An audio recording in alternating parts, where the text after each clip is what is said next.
Hey, good morning, everybody. It's Brian. Hope you're doing well today.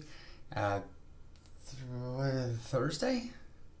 Yeah, Thursday. Thursday. I don't know why it all just runs together for me. Uh, Thursday, the 24th of September, we're going to just run through some quick updates on the market, see what's happening, kind of just talk through a plan. It's important to have a plan before you step into the market. So let's go ahead and have a look at what's going on for the day. We've got over here on the news calendar more meetings, more testimonials. Mr. Powell is speaking today before the Senate Banking Committee about the CARES Act, and also the Treasurer Secretary is going to be there as well speaking. So that's why these are listed as red reports. This could be a big catalyst, in the marketplace, just depending on what comes out of that and how again, no one knows what's going to happen with the news. The only reason we look at what news is coming up is so we know, hey, maybe we don't need to be in the market right now. And if we don't need to be in the market because there's something happening that could really impact it, then we just stay out and we wait for opportunity after that event occurs. So sometimes, most of the time, it's just an announcement, right? We know a number is going to come out, so we wait. Boom, that number comes out. 5 minutes later, we can go and start trading again once the market kind of returns back to its normal state. Other times, you have situations like we've had this week where someone is speaking for an hour and a half, 2 hours, and the market's just kind of flat, and then after they're done, or it might even be going, kind of one way or the other, then after they're done, it finds its direction and just takes off. That's what we saw yesterday. So we see most of the time. So, the big thing is just know what's coming up so we can avoid jumping into the market during those news events, right? So what does that mean to us? Well, at 7 a.m. Central, 8 a.m. Eastern, these testimonies start at 9 a.m. Central, 10 a.m. Eastern. So we've got a couple hours, to look at the market in the forex side of things. From the futures side of things, we really don't. When we're trading indexes, especially, gold, crude. Yesterday was we saw some wild swings around it. Probably a good day just to stay out of that too, until these are done, because the CARES Act is a big deal. And if there's any hint at a path forward on that, the market could certainly rally. But again, no one knows. No one knows what's going to happen. No one knows what's going to come out of their mouths. It might be all doom and gloom. I doubt it, but maybe it is, and the market just tanks. Who knows? Anyway, long and short of that is wait for that to stop, and then we'll take action based on it. So, just because we can trade doesn't mean we necessarily should trade. This is a great day to maybe sit on your hands until this stuff is done, just like we talked about yesterday. Forex side of things, we do have a little bit of opportunity. We have opportunity now for the next couple of hours. We could look at, potential pairings and see what is moving, what we could pair together. So let's do that now. Let's pop over to Forex and see what we've got as a potential trading opportunity. Then we'll go back over and have just a quick run through the numbers on the futures part of it. All right. So here on Forex, looking at the pound, or just looking at our currency strength index here, the pound definitely is a strong currency for the day. It's been moving, it's in relation to others, it's been strengthening. It's been more heavily bought versus the others. What would be paired together? There's nothing right now jumping off the screen. We've got the yen down here that's kind of pulling back to the midpoint. You've got the Aussie, the New Zealand that are below the midpoint. But those aren't really heavily traded right now. We talked about that yesterday. I'm not going to go into a lot of detail about it again. Just remember, we want to trade the instruments that are actually being actively traded right now that have the most opportunity. So we'd be looking at something like a pound USD or a pound CAD as opportunity there. What about the pound versus the euro?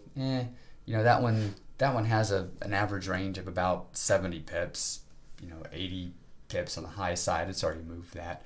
It's going to kind of move it. Typically, that pound and the euro versus the pound, they're going to make their moves long before we get here into the end of the U.S. or into the beginning of the U.S. session. So ultimately, we'd really be watching more pound versus the CAD, pound versus the USD for opportunity there.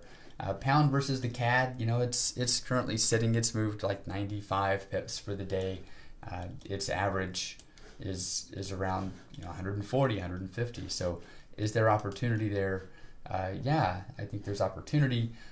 Right now, however, the volume detail certainly, it just flipped over. I'm saying it was favoring the sell side, but it's just flipped over to favor the buy side. We do need another piece of this puzzle. I mean, even though that we're starting to push above this breakout box here, and we are seeing divergence on the pound and the CAD. Really, they're both being bought versus the other currencies. We really need to see some divergence where the pound continued to be bought and the CAD started being sold off to become one of our weaker currencies below this midpoint here. So we really need to see more divergence. And the same with the USD. Pound versus the USD, again, that one's moved 90 pips for the day. Its average is about 130 to 140. Right now, both are above the midpoint on our currency strength meter over here. We'd want to see, that just like with the CAD, we want to see the USD drop below this midpoint and really see that divergence increase. So and also on the pound versus the USD, our volume detail isn't really supporting the buy side right now.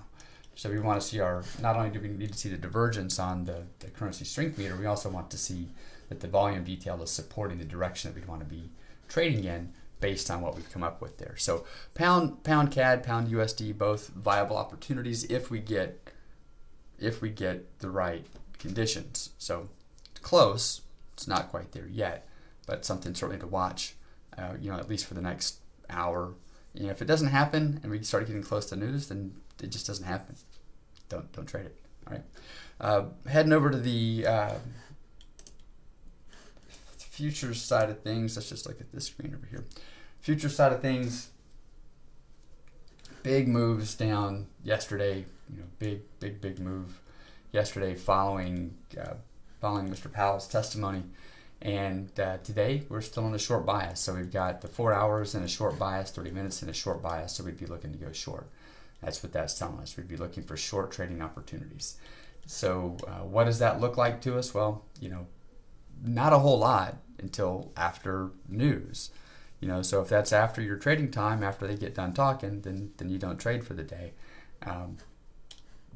But let's say there wasn't news today, we'd be watching for pullbacks. We'd be watching for price to start making higher lows, higher highs, and then selling off of breakouts from that, or simply watching these key areas. We're down here at 32.18, which is 32.20, and we've broken it a couple of times. We haven't closed below it yet.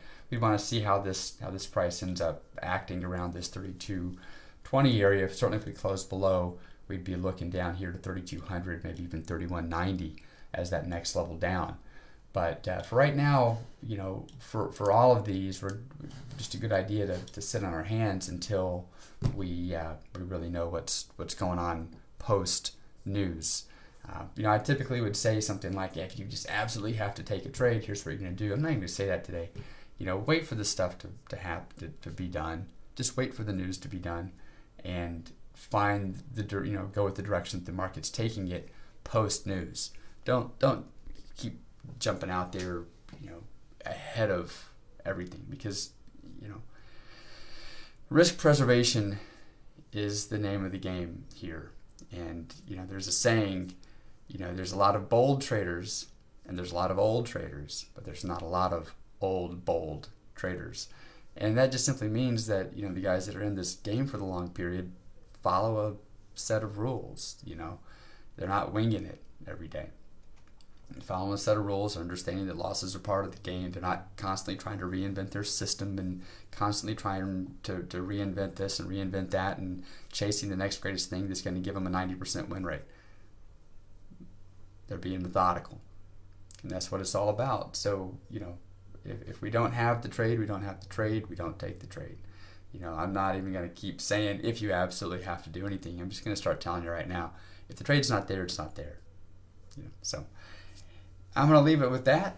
We'll see what happens for the day there's a couple different news sources you can go to if you want to watch what's happening in Congress and see when these things wrap up and when might it be safe to step into the market. And then you can make your decisions from there. If that's too late in the day, if it's past your trading time, again, don't force it. There's another day tomorrow. We can step into the market tomorrow. All right, so that's it for me for now. Wow, that pound USD, pound CAD really both just took off. Still haven't broken below the midpoint over here though. So there's another one that didn't, it's taken off. We're not in it, but that's okay because it didn't meet our trading plan, right? It's got to meet the plan. So anyway, that's it for now. I'm going to leave it here and I will talk to you guys later on. All right, bye.